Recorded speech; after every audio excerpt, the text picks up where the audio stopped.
It started with a letter slipped under the cabin door. Notice of violation. Unauthorized landscaping. Fine. $3,500. I chuckled when I read it. We had just cleared a few weeds and planted tomatoes in raised beds. Nothing fancy. Nothing near the HOA. And most importantly, our cabin wasn't even part of their jurisdiction. When I showed my wife, she just shook her head and set the letter aside. Ignore it. They'll bluff, then back down. But Karen didn't bluff. A week later came another notice. Failure to pay. Fine increased. Then came threats of liens and further legal action. My wife rolled her eyes at each one, refusing to send them a dime. If they want to drag me into court, let them try. Karen, of course, wasn't patient. She marched to our driveway one afternoon with her usual scowl and her clipboard clutched like a weapon. You're in violation, she snapped. Pay the $3,500 fine or I'll call the sheriff. Do what you have to do, my wife said calmly, carrying a box of groceries inside. Karen's jaw tightened. She whipped out her phone and dialed 911. Yes, I need deputies. There are squatters refusing to comply with HOA rules. Send someone immediately. 15 minutes later, a patrol car rolled up. Officer Green stepped out, resting a hand on his belt. Karen practically ran to him, waving her clipboard. Officer, arrest them. She refuses to pay the $3,500 fine. This is a violation of HOA law. The officer frowned, glancing at my wife.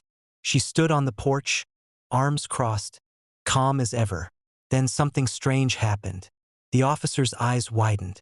He froze mid-step, staring at her like he'd seen a ghost. Judge? He asked softly. You live here. Karen blinked. What? My wife gave him a polite smile. Yes, officer. I retired from the bench last year. This is my home now. The officer straightened instantly, posture rigid with respect. He nodded. Understood. Then he turned to Karen, his tone shifting like a hammer striking steel.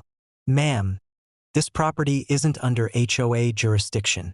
These fines are unenforceable, and filing false reports wastes county resources. Karen sputtered. But she owes. She owes nothing. The officer cut her off.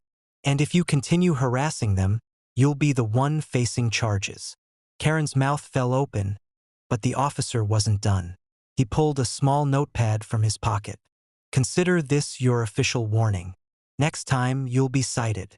Karen turned beet red, muttered something under her breath, and stormed off, her clipboard bouncing against her hip like a defeated sword. As the cruiser pulled away, my wife chuckled. Guess ignoring them worked. I shook my head, grinning. Worked better than paying them. Since that day, Karen hasn't delivered a single notice.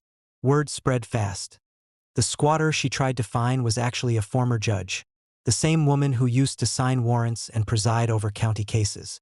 And in this county, a judge's authority carries more weight than any HOA rulebook ever could. Now, when my wife gardens in peace, Karen doesn't dare approach. Because everyone remembers the day she called the cops over a $3,500 fine, only to watch the officer salute the homeowner he used to call Your Honor.